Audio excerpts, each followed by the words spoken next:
Welcome to the Sense Making in a Changing World podcast, where we explore the kind of thinking we need to navigate a positive way forward. I'm your host, Morag, permaculture educator and global ambassador, filmmaker, eco-villager, food forester, mother, practivist, and all-round lover of thinking, communicating, and acting regeneratively. For a long time, it's been clear to me that to shift trajectory to a thriving one planet way of life, we first need to shift our thinking. The way we perceive ourselves in relation to nature, self, and community is the core. So this is true now more than ever, and even the way change is changing. Unprecedented changes are happening all around us at a rapid pace. So how do we make sense of this? To know which way to turn, to know what action to focus on, so our efforts are worthwhile and nourishing and are working towards resilience, regeneration, and reconnection. What better way to make sense than to join together with others in open, generative conversation? In this podcast, I'll share conversations with my friends and colleagues, people who inspire and challenge me in their ways of thinking, connecting, and acting. These wonderful people are thinkers, doers, activists, scholars, writers, leaders, farmers, educators, people whose work informs permaculture and spark the imagination of what a post-COVID, climate-resilient, socially just future could look like. Their ideas and projects help us to make sense in this changing world, to compost and digest the ideas, and to nurture the fertile ground for new ideas, connections, and actions.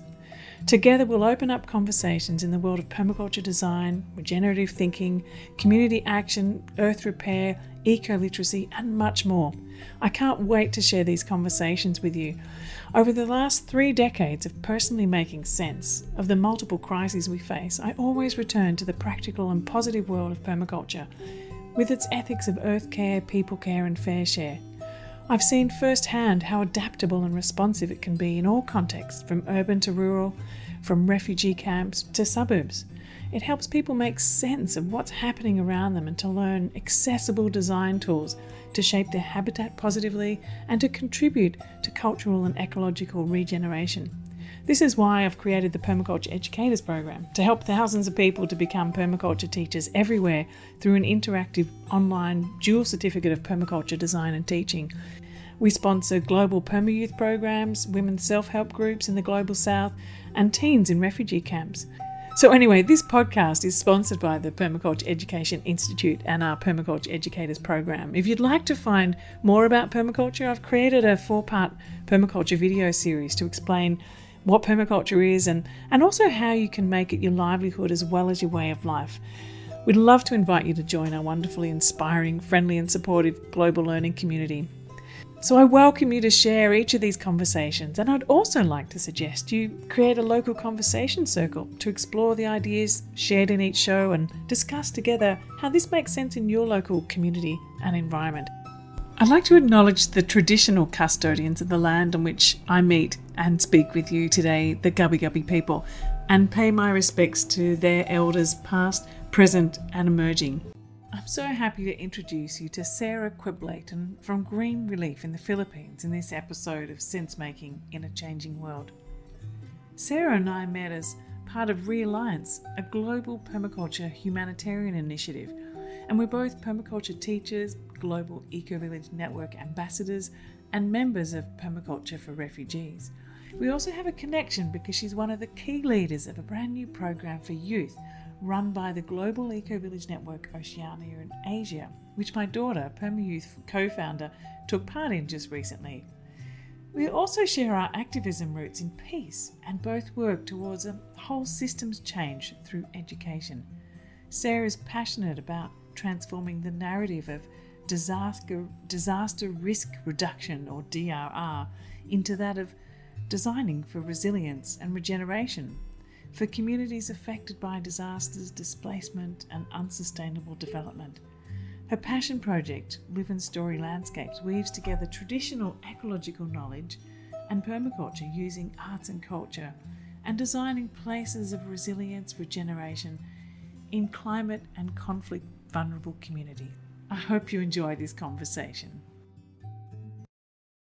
Hi everyone, it's my great pleasure today to welcome to the show Sarah Queblatin, whose who I've recently met, and there's many connections that we've sort of found ourselves in. Not only is she a permaculture educator in many different ways, she's also part of the Realliance Network, which is basically a permaculture humanitarian organisation working mostly with refugees and internally displaced peoples. She's also part of the Eco Village Network and has been running a training program for youth, which my daughter has been involved in for the last number of months. And so it's a delight to have you on the show, Sarah. And I really wanted to explore with you many of the different ways, innovative ways that you're working with permaculture, particularly in addressing emergency relief and crisis and working towards regeneration and peace, which is kind of a big focus of yours. But maybe we could start right back with where did you come across permaculture? Well, like, what was the door that opened for you for permaculture, and what continues to fuel your flame to do this kind of work? Yeah, hi Morag. Thank you again for the invitation. As I was sharing with you, it's a delight to be here. It's actually an honor because I've been following your podcasts during the pandemic, and it's been a nourishing ritual to listen to the podcasts every Sunday when doing pandemic gardening.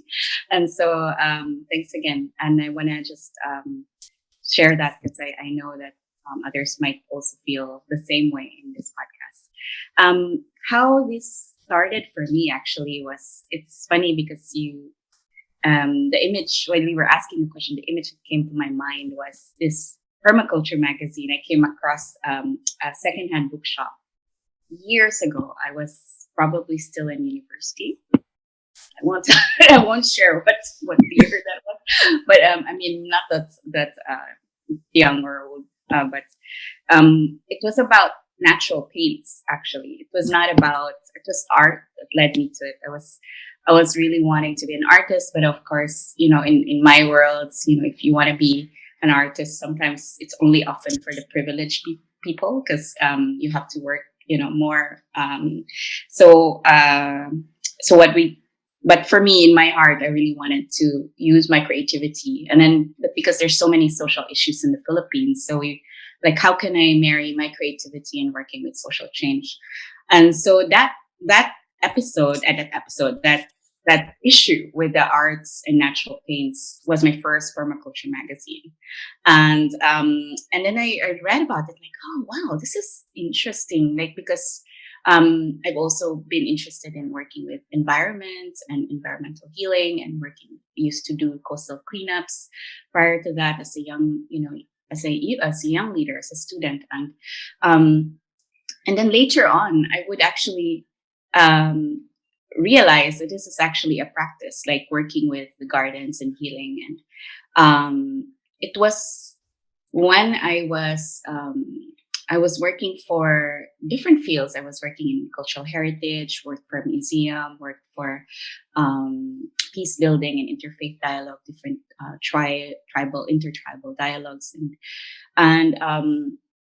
and then I ended up in humanitarian assistance, primarily because working with art therapy or expressive arts practices, because I guess my way of marrying the creativity and the social change was, how do we use art to heal others? And so I trained for that, and then I was invited to design some psychosocial, modules for a community that was affected by like mass flooding in the south of the Philippines, like overnight, like flash floods just happen, and it was devastating. Really, you had like people in mud and everything, and for me that was such a it was a turning point. It was my experience, like, yes, you can finally use it. I used it for peace building work. Have worked with intertribal, have chanced upon, for some reason, being able to support the peace process in the Philippines between the Philippine government and the more Islamic liberation fronts, and have created like spaces where there's a ritual, and working with the tribal elders to create those spaces. So I guess what I'm saying is that from peace building work using the arts, I was able to kind of be drawn to the humanitarian work, to use the arts as well to heal after disasters. And it gave me this uh, very inspiring drive to like, okay, we can do this. And and it was also so massive, to see so much devastation. And you start thinking, how do I weave all my experiences in environmental education, cultural heritage, peace building in ways that could heal, something that is broken. And many of these places, when they're devastated, there's a lot of brokenness, right? But what I also saw, like, many of the solutions we have also been broken themselves. They're fragmented, and like, if there's a cluster for food, there's a cluster for livelihood, there's a cluster for housing and everything. But they are, of course, in a way, part of like an integrated design, but there are also, like, they're primarily also working independently. And I thought about how can we work with how can we address brokenness without the same broken system? Because the way to heal is really coming from wholeness, to recover and restore our wholeness. And this is where we bring in work with resilience, helping people remember their resilience and capacity to heal and recover. And at least from the psychological perspective, when you've had an experience of loss and damage, our goal is to help them remember that we have something inside us to help us find our wholeness. So from that personal, healing, psychological backgrounds, I try to look at it from a systems thinking lens, and how do we look at a whole systems approach. Back then, I didn't know about systems thinking. For me, I was just like, I could see the pieces are not together, and how can we bring them, together? How can we weave them together? I guess as an artist, the way I see the world is as maybe just to see the big picture, and also how to use that to help us imagine something that is not yet there. And so, but it's also a time where my mom was diagnosed with cancer, and so there was this. It was such an important turning point in my life that it was, here I am working with healing in communities and others, and there was this crisis also for myself, for my own childhood, and my own, like, my own self, my personal self. So so that was also when I had to look deep within, where's healing? Where's the source of healing really? And what is true healing? And how can we move from healing to wholeness? And how can we, find our resilience, and then, and also go beyond resilience and go towards regeneration. So there was a time that I was led to my own self-healing, and I went to actually live in an eco-village, because I used to aspire to learn from eco-village design education years prior, but never got to. And I was like, oh, this is where I now integrate my permaculture and eco-village design interest. And back then I started a volunteer initiative called Green Relief. It was not a nonprofit back then. It was actually just, how can we restore, how can we address crisis in the country, disasters and emergencies in the country, without the same reason that caused the disasters in the first place. And again, back then I didn't know about systems thinking. It was just common sense. I was standing in a huge row of thousands or hundreds of volunteers packing relief goods for another disaster. And it's like, wow, these are all plastic. These are all like canned goods and all these. It's like, didn't we just like have a climate change related event? So I wondered, how can we design a better way of addressing this disaster? So, and that Green Relief back then was still very young. It was, I gathered people together as, how can we rethink this? I didn't even know about circular design before. I had no idea about permaculture. It's just common sense.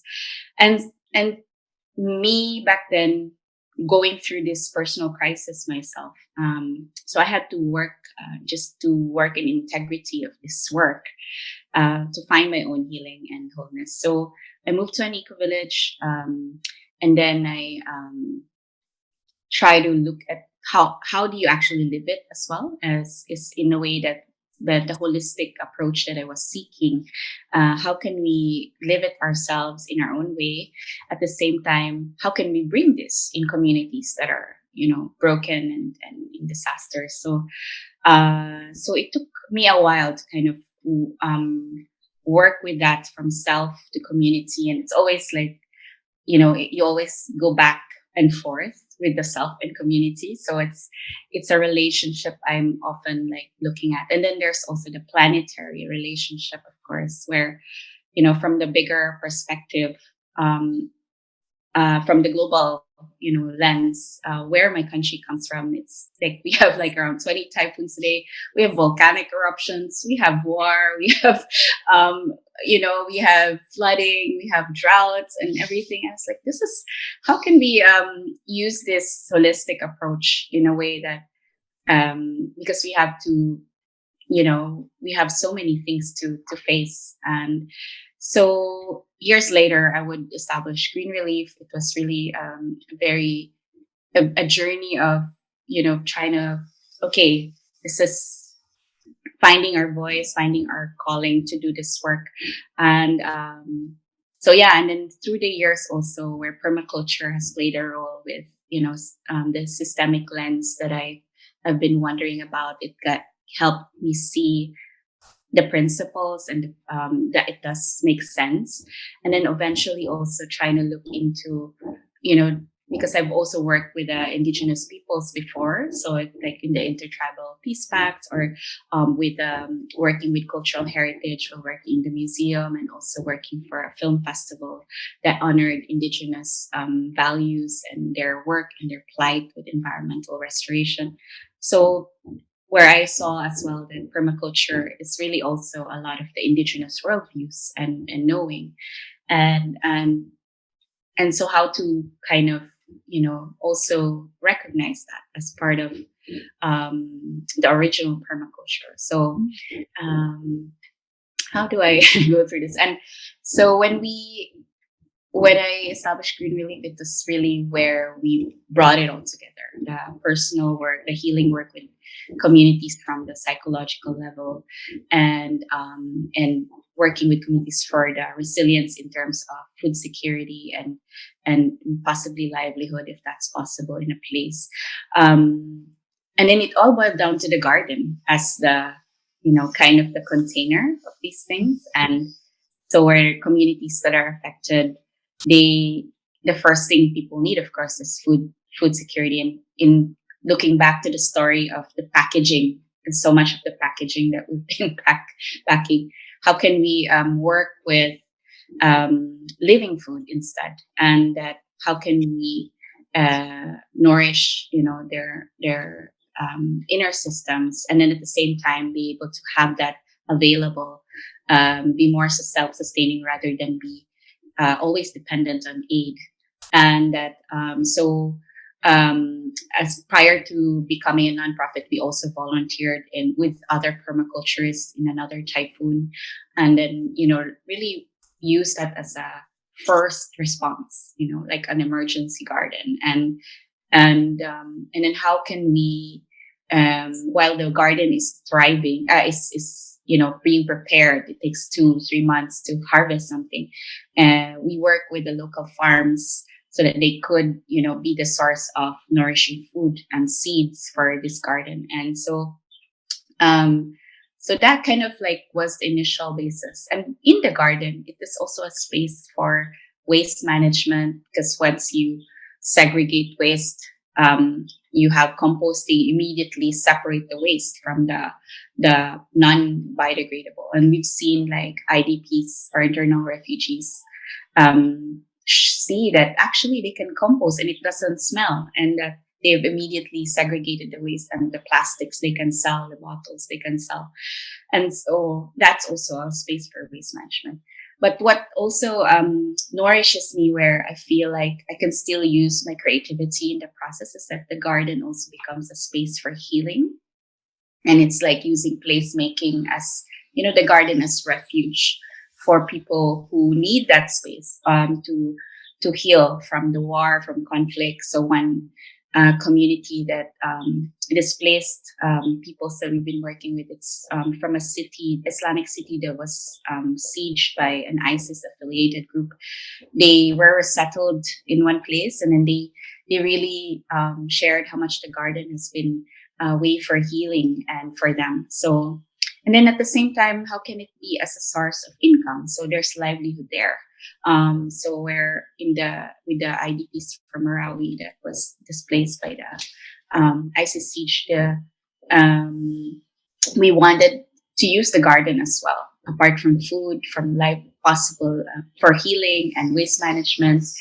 It was also a source of possible livelihood. So we helped train them with herbal medicines and then making soaps. And we didn't get to continue because COVID happened, and we were going to link them to a spa that was, a holistic spa who wanted to source this medicinal stuff. But spa also got affected by COVID. So because of, no tourists and everything. But the idea is like how permaculture kind of helped us bring all these parts together. So my inquiry before, where how can we bring the food, livelihood, and healing all together, doesn't have to be separate. This became like that space. This became that canvas or that container to bring them all together. So yeah, and then the eco village approach as well. It's like, to actually live it myself, and also to engage the idea that we can create a different way of living. We have that power to actually design the way we want to live in a better way, and it has been a meaningful journey for me. And I've been involved with the Global Eco Village Network, and have worked with the UN coordination for GEN, and joined GEN and helped bring their story and work for the last for 4 conference of parties, COP21 to 24. And it was such an empowering experience because it helped me have the confidence that, yes, these low carbon, zero waste lifestyles that have been modeled by different eco-villages around the world are actually the solutions we are looking at today. You can see circular economy now being mainstream. You can see renewable energy now being mainstream, social enterprise. But these have been things that, people in the movement, people like you and people like many of the permaculture teachers have been, living on their own or working in small scale. And so for me, from the local and then going to the global, it's just, the perspective that I've been weaving together has been, very, very inspiring for me to be able to experience and share that with others. So yeah, I don't know. Oh my gosh, there's so many things that I want to pick. Every time you got to another point, I was going to pick up one. I said, no. So I've written down lots of notes here. So maybe we'll kind of I'll sort of start from the latter parts of what you just said and work my way back through some of those comments, because what a story. I mean, that's quite extraordinary, really. And the way that you're talking about how permaculture has really given you a platform to be able to, it's kind of like a bowl that all of the bits of the soup can be held within. It helps to weave the broader narrative together, I think, in terms of creating, a regenerative approach from all different perspectives. But I wanted to start asking you a little bit more about the relationship between United Nations work and the work of permaculture and the Eco Village Network. So I'm also an ambassador of the the Eco Village Network as well, and part of our work within permaculture too is to try and find ways. Well, actually, let me start that again.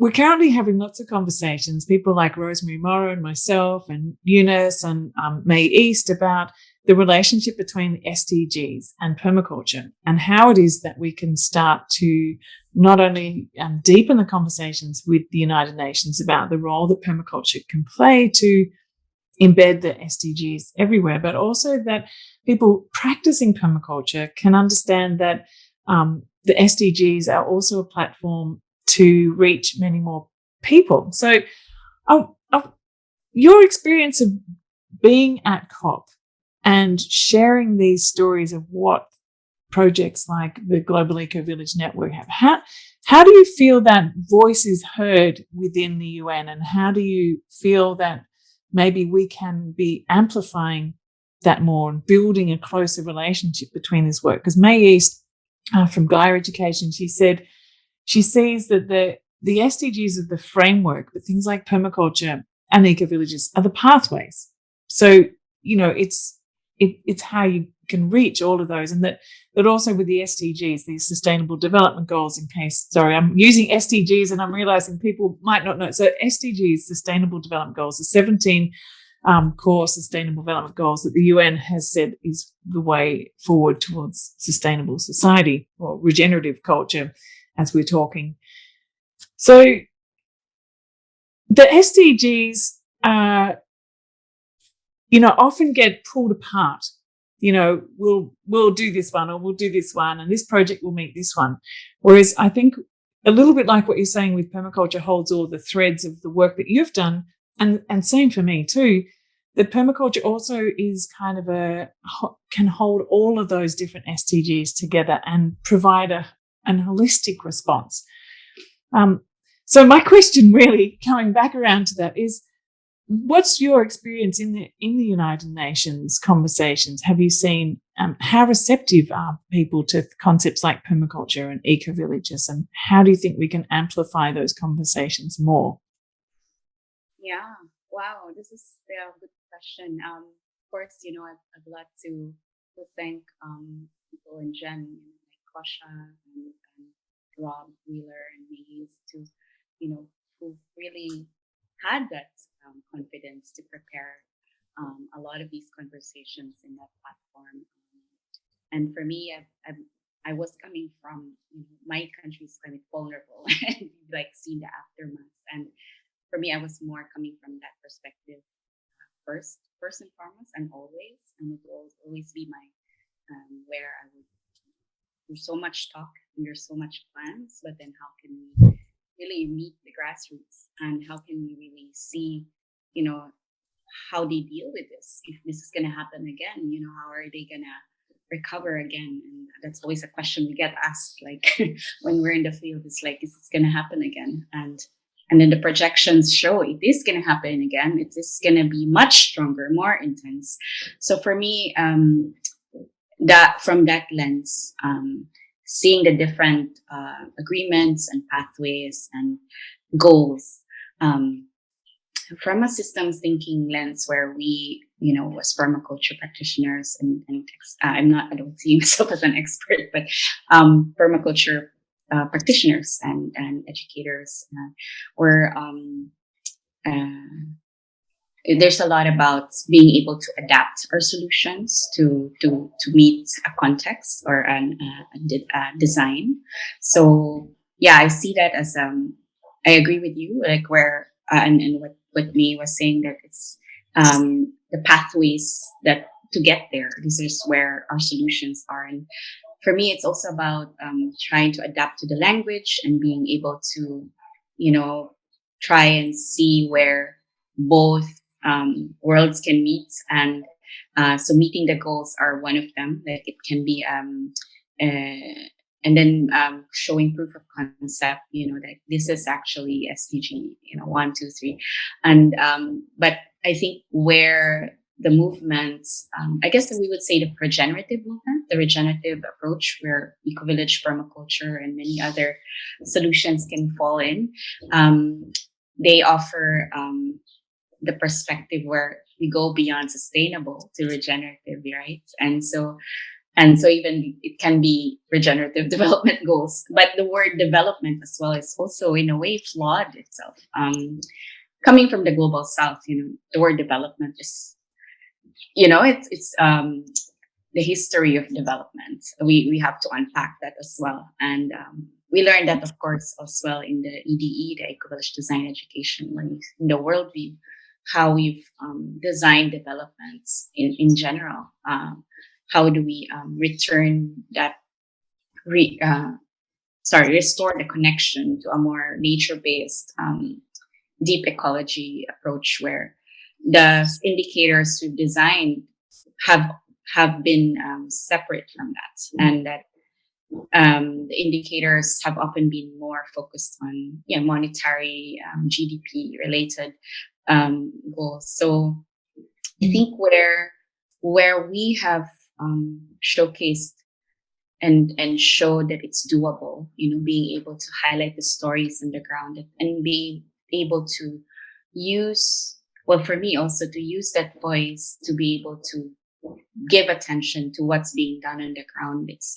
That was, I think that was important, because where we are there in those spaces, our role is to amplify and show that this works, and that to be able to have a seat at the table. I mean, of course, we're still civil society, we don't know really where we stand in general for influence, but I know Kausha's done really good work to kind of bring in partnerships with governments, and it's also been a good pathway, because I think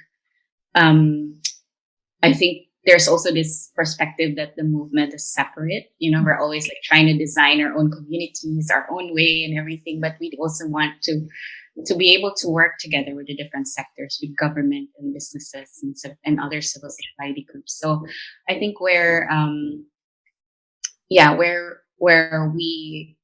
the movement or the work comes in is to help, adapt to the context and be able to use that as a, I guess the I don't know exactly what to share, but it's how we, because there's so much evidence already and proof of concept that we are able to share that it is doable. It is also adaptive enough, because because of climate change, there's so much changes. So the design itself is how to adapt to these changes, and that to show that it's scalable. And because right now we have to scale as much, because there's so much carbon to capture. There's so much, migration, internal migration, displacement, global refugee situations. We have to scale fast, but scale meaningfully as well. And this is where I think the regenerative movement always wants to highlight that we have to go beyond sustainable. It has to be long-term, holistic.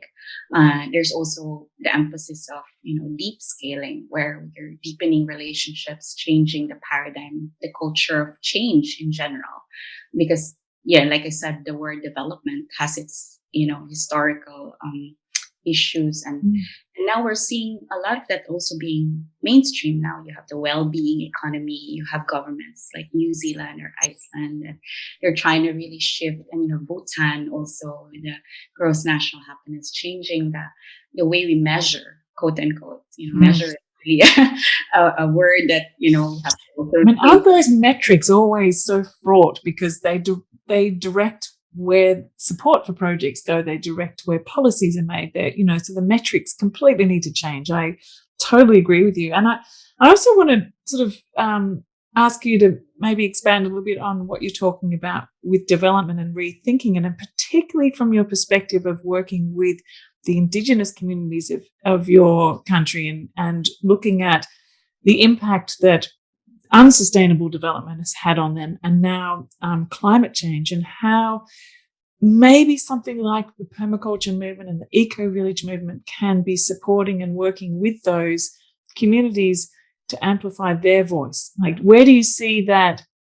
Where do you see the sort of edge there? I'm trying to recall an experience where I actually asked this question with an Indigenous woman, and for them, in development is the way we see it, and there's also this. I guess there's also this article I remember now from Charles Eisenstein about how we reframe development. I'm trying to remember the title, but how we measure and experience change or progress. It's really depending on the context of the place and how their worldview is, and that's really important. And then also where we come in as quote unquote development workers or change makers, it requires a bit of like some humility, really, or ultimately humility. Some Huge. because they have so much to teach us, really. And one thing that I've, one story I always carry with me when I was joining the climate talks is that there's so much energy we make to fly, to talk, to make plans and targets and agreements. And but in the past, I've worked with shamans, and I mean, I've had the privilege to work with them. I didn't plan to, I just accidentally, beautifully accidentally, chance to listen to them, to their stories, and being able to support ways to bring their stories in the mainstream. I've seen them like ask for the sky to stop raining and for the sun to come out. And for me, how much energy we create to make the sun shine, or stop the rain from stop the rains, compared to how they would just come from a very deep state of reverence and respect and prayer. That is the edge that I work with, where I've seen that and witnessed that. I'm also in a room full of ministers or change makers and leaders, and I see like, oh, this is my senator in my country, she's speaking, and then but there's also like this elder that people wouldn't know by name, but they just made the sky open up with the sun in the middle of the storm. So there was this. So I don't know exactly how to answer your question, but just to be able to be in both worlds, I guess for me is, I'm not saying one is perfect and the other is not. I'm just saying it's like, how do we weave these worlds where, we can have the rational parts where the agreements are needed and shaped and need to be, have all these proof of and evidence of and metrics of, but there's also this relational or deep, work that we have to remember our connection to the earth. And now it's also being mainstreamed. You have like science saying you have to reconnect with nature, and so our biomimicry is there as well as a way to kind of bring those together. And so, so I think our work is, as in the regenerative way of being and doing, is to help weave that and to help people remember that, because it's not something new. It's something that we just need to reclaim and remember.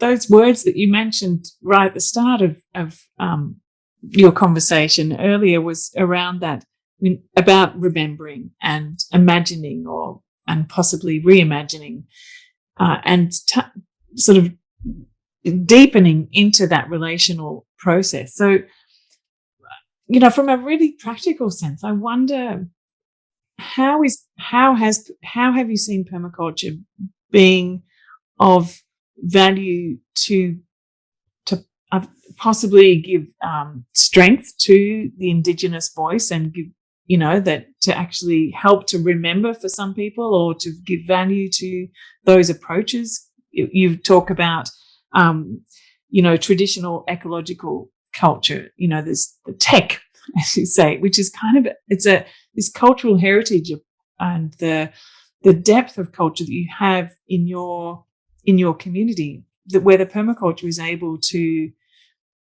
strengthen that. It's not sort of saying, what can permaculture do to help that? It's like, how can permaculture be informed by that, or how can permaculture be in support of those communities? So have you seen some kind of examples of that happening, or have a perspective on how permaculture can learn, the global learning the global permaculture community can learn from Indigenous cultures in your part of the world?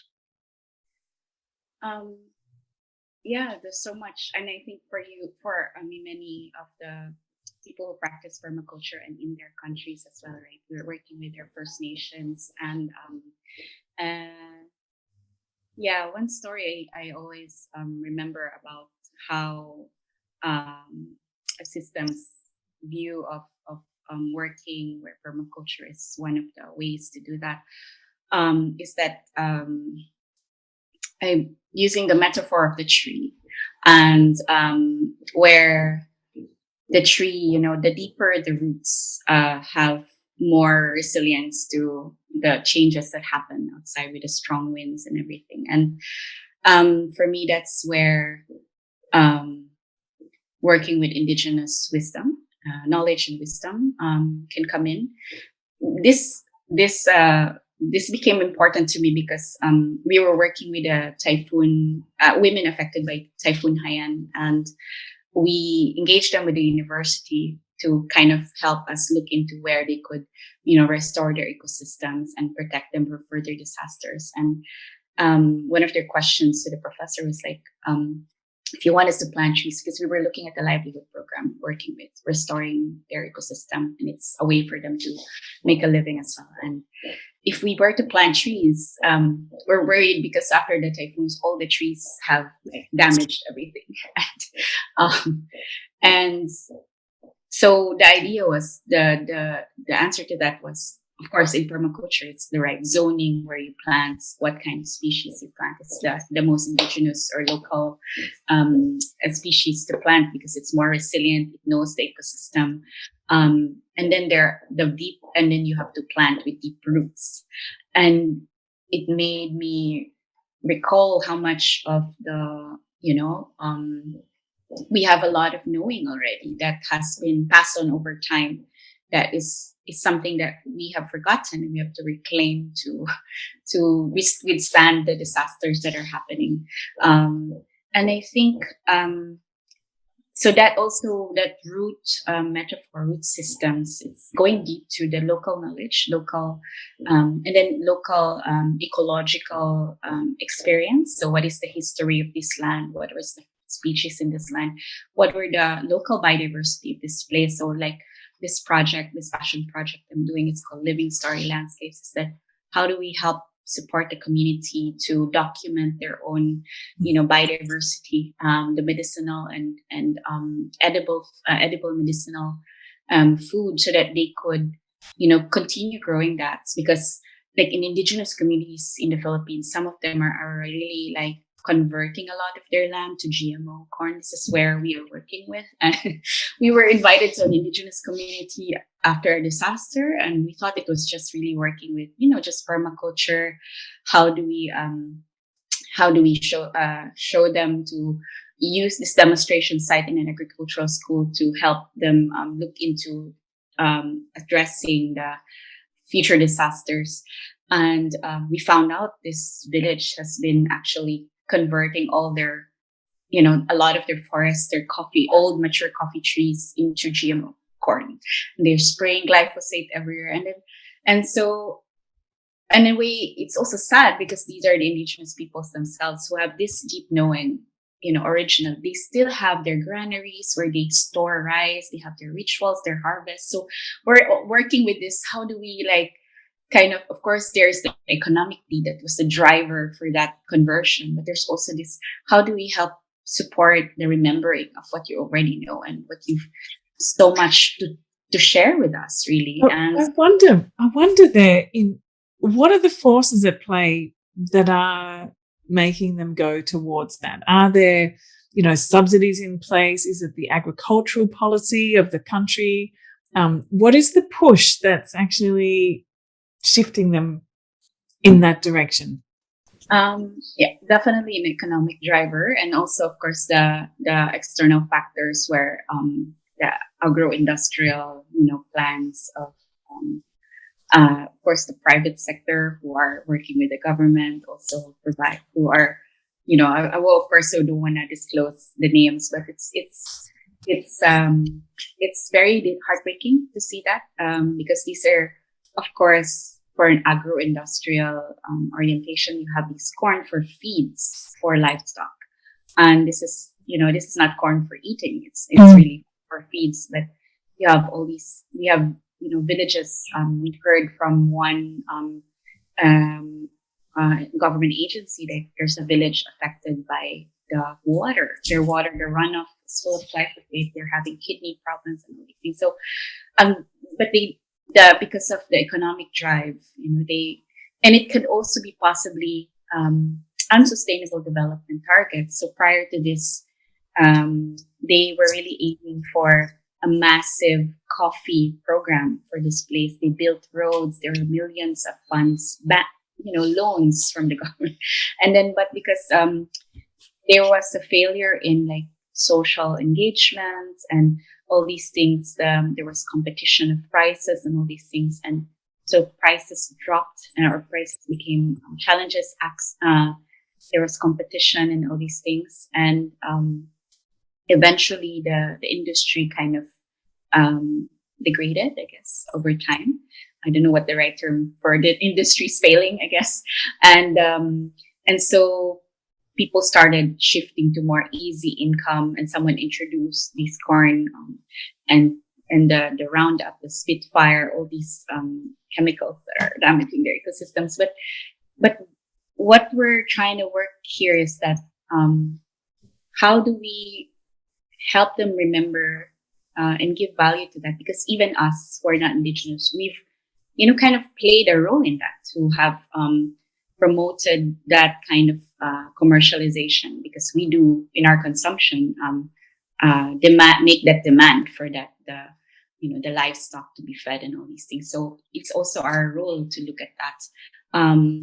But working with their indigenous knowledge, working with their culture and traditions, helping document that, and now we're trying to help model this place to help work with the governments, the provincial coffee council of the province, to help look into agroecology and agroforestry with trees, in indigenous trees, native trees in farms, and then where coffee can have more value. So they want the whole to participate in that, to help, and then also engage. I don't like the word empower, because we are trying to say that the power is outside and empower the indigenous peoples, but being able to support them with the right enabling conditions, that their leadership would shine, and their representation and the table with the government is there. So we've been working on that so that they themselves have input on these design plans. So in a way, I don't know if I answered your question. Yes, no, you did. You did as well. And I wanted to ask as well, how long has it been? You sort of mapped a bit of a story of there being sort of the GMO seeds, and before that there was, like big investment to have, export of coffee.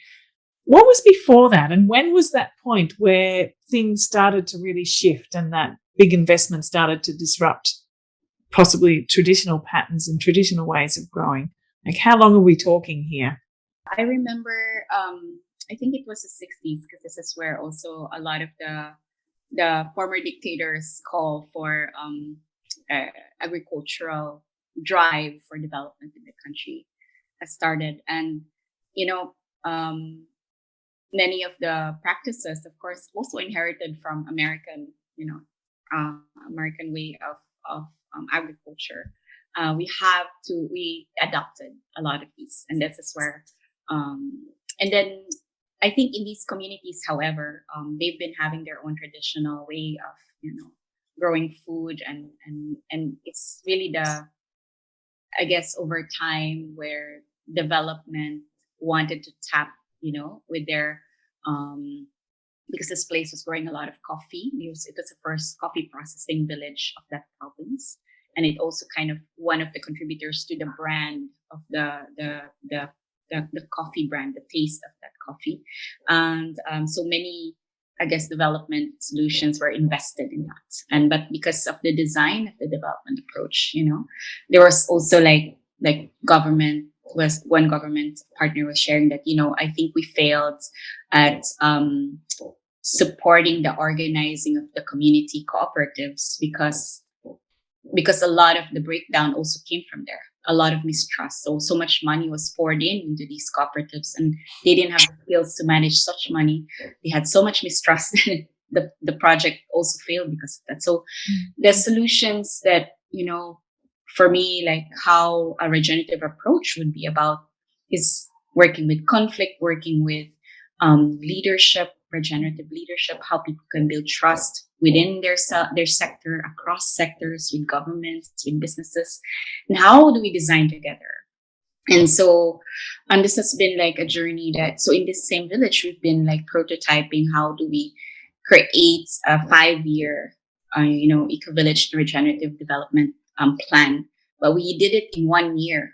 Often people plan, fast, and like sometimes development, people are just coming from, pulling numbers or pulling targets from just, I researched this and all these. But when you're like really listening to the community and you're meeting them where they are, and also trying to create the spaces where their voices are heard, and then bringing the right, the government agencies or partners to meet with them, and that they could listen to each other and they can plan together. And so we're really like, inspired that we came up with this 5-year plan. And it has been, we have an agreement with the city government and the agency partners. And now we're preparing to meet this to work with regenerative businesses so that there's a market for them. But we put the regenerative businesses last because it's hard to find regenerative businesses. Second is, we didn't want the business economic matters to be the main driver at the start, because that was the first thing that failed them in the first place. And so we had to create trust first, build the trust, build that. So what does the eco-village concept look like in the Philippines? You've mentioned a couple of different eco-villages, one that you're living in, and then also talking about the eco-village concept as a regenerative design plan that people engage with to transform, to be part of that transition process from unsustainable development to a new way forward. So how are people responding to this concept of eco-villages, and what are the different, how would you characterize eco-villages in your country? Yeah, it's very tricky to use eco-village here because I think because the popular eco-village perspective here is often the ecotourism. You have these natural homes, and because we're a tourist destination, so people like use eco-village as that, like we have bamboo homes, that's an eco-village, it's an eco-resort and all these things. So and then we're trying to also reframe to use the word regenerative development in general, or regenerative solutions, because it's broad enough to people don't understand permaculture in general as a mainstream concept. But we're trying to capture the idea that there's already existing practices in a place that have their own regenerative solutions. At the core of, as we know, in the core of eco-village design, it's a process of designing together. So it's more of being able to create the way to design together and enable that, whether it's working with starting with empathic listening and learning with the skills to do that, and being able to kind of highlight also what's already being done in the place, and being able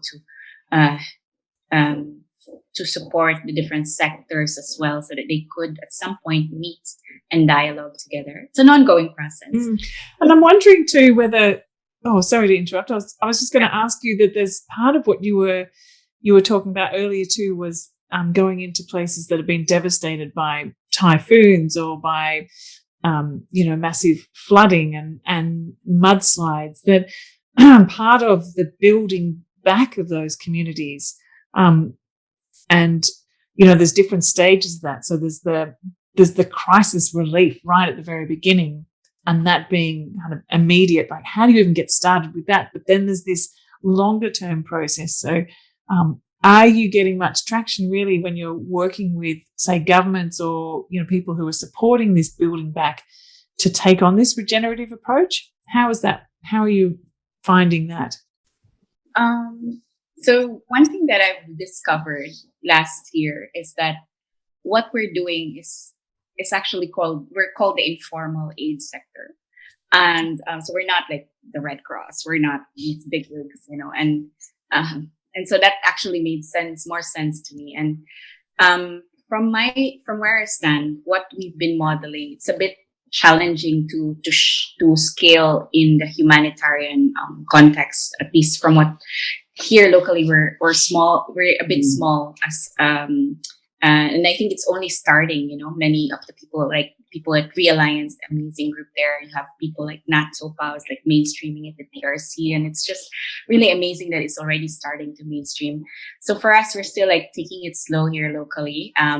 But what we saw, being able to find our niche as informal aid, is that apart from, of course, the gardens in the disaster areas or in the refugee camps, the evacuation centers or settlements, is that recognizing that there's so much already informal aid being done, but using a systems thinking approach is how to bring them together so that they could cross-pollinate and learn from each other and have more collective impact together. So last year, we learned this because we were still like in the last year of our prototyping of the garden relief. And there was this volcanic eruption. And we're like, we can't go to this place. We're going to have to do another. We're going to run a PDC we actually were preparing to run a PDC with Romaro together with our partner grassroots leaders who are displaced and indigenous peoples who are affected by typhoon. So we couldn't go to that place. But what we realized is like using, regenerative design, we used theory, we used our local way of also Filipino, a way of bayanihan, our spirit of collaboration in the country. We brought like the breastfeeding groups together, the mental health groups, the community kitchens. We have organic farmers. We created a space where we could like listen to each other and look at their ideas, and then look into how do we work together rather than separate. And so like, what if the waste management person can work with a food community kitchen, where the community kitchen can work with the food, the waste management can work with the food waste and can be a livelihood after, people are, about to get back to their place, or that how can the breastfeeding groups, be able to work with the mental health groups because mothers, and then how can the mappers, the open street map in that who joined us, work with how do we map where the initiatives are, because apparently a lot of the aid ends up in many of the places that are concentrated, but there are other places that don't receive aid. So these what I realized is that our role is to use our permaculture skills, our eco-village design skills, regenerative design skills in the work of enabling, designing, bringing the lead, helping people remember their capacity to lead, and then being able to have the confidence to lead together with others and have more collective impact. Have better impact if they were together rather than if they were working separately. So for me, that's how currently we're designing locally, because we were still small. We couldn't like do like bigger work in the system. We did work with humanitarian organizations underground, like we work with CRS and World Food Program in the displaced winter settlement, but it was always having to align with their programs. It was about their programs more like food security alone, and so after that's done, they leave, and it's we didn't have so much freedom to kind of like, can we go further to other collaborations?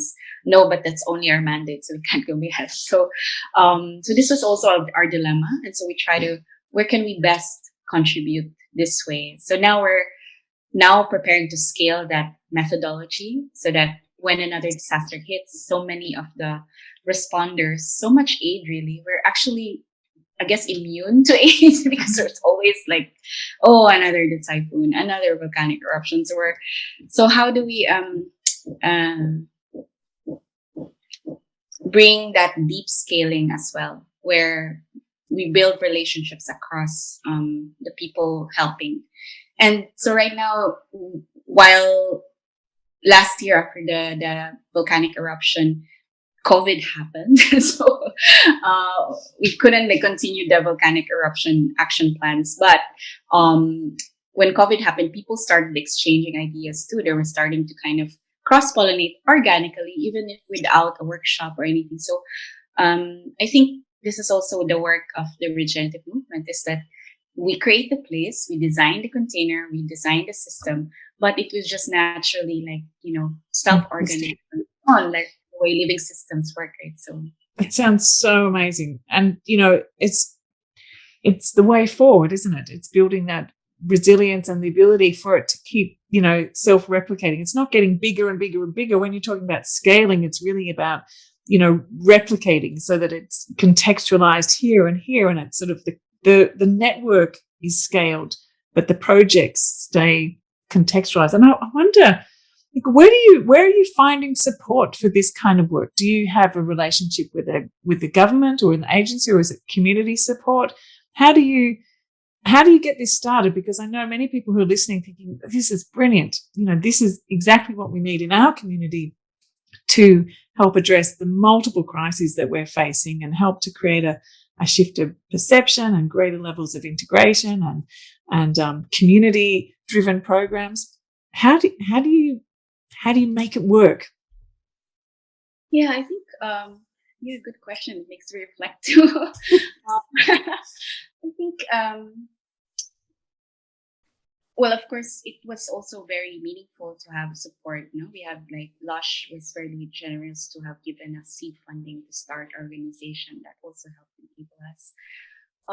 There's also building trust across partners, civil society movements. I think social media helps a lot when you're like just really being able to tell your story and people are just like, yeah, I want to help, I want to join. Being able to learn to ask for help, which is something that I need to learn as I continue to learn and unlearn as well. It's like, it's really just being able to ask for help too. And like, we can't do this alone. And this was also a learning last year, the Regenerative Aid Lab with the volcanic eruption, because we can't be there all the time. We can't do all disaster response. We will burn out if we were always like hopping around from one place to another, and that we were not also strong enough. We were a small organization, but what we had was the skills to network and the skills to bring people together, to design together. And so using those skills, being able to know our strength is also key, and to know like, okay, this is where we need help, and this is where you come in, and this is where we can work together. Keeping the vision alive and the purpose alive is also important, because I guess if that's the driver of the, how to bring people together, then, it needs to be constantly fueled and constantly nourished and nurtured. So this is, I hope that helps as well. Yeah, and I think, with the work that I do too with Ethos and, the work with Realigns, it is a lot, like you're saying, it's about sharing the story. It's about sharing the story through various networks and building collaborations with different organizations, and we start to look out for each other and build that trust and relationship, because we realize that we're all kind of working in the same direction. And it's interesting. It's a different approach, isn't it? And it's very much a relational approach and very much about trust building. And it's just phenomenal what you're able to do. And I love this, like this informal aid sector, and it's sort of permaculture, kind of eco-humanitarianism, or I don't know what the words are for this. It's kind of a whole new world, but sadly, it's the kind of skills that we're needing more and more and more. And I wonder if people wanted to find out more about what you do and how you do it. Do you have like a website that people can go to find out this information, or some videos that show some of the work that you do? How can people find out more about your work, Sarah? We have a website. Green Relief is we changed the word relief into leaf with a leaf like from the plant. And it was never meant to be an organization, so I didn't really take it seriously back then. And now people think we're a weed growing organization. But yeah, it's greenrelief.org. And then I'm also trying to define my own voice, because of course when you create an organization, you find also you kind of attach your identity to that. I'm also like needing to go back to my creative path and working with ecotherapy and healing. And so I'm also creating a platform called Soil Soul Story, but I'm hoping to launch that at some point. But this is also where I no longer live in that eco-village, but my mom left me this land that I have to work on, and it has been my own grief work and also healing work for myself. So I'm also like preparing to, to remember my creative path. I'm working with healing with the earth, and deep ecology practice with the work that reconnects, and active hope, and working with indigenous wisdom that I've learned over time, and hope to kind of give back to the elders that I've been learning from. And also, so this is something that I'm happy to share at some point. So it's called Soil Soul Story. And then, so I don't have a platform yet for that, but I'm ready to launch, but hopefully I could share that someday. And well, I'll put down the links below. So whatever you send me in terms of links, we'll make sure we'll put them down below. And if you have any maybe photographs too of some of your work, we could include that in a blog so people can kind of see what do these first response gardens look like, or some of the work that you're doing. That would be just fantastic. Gosh, thank you so much for joining me today, Sarah.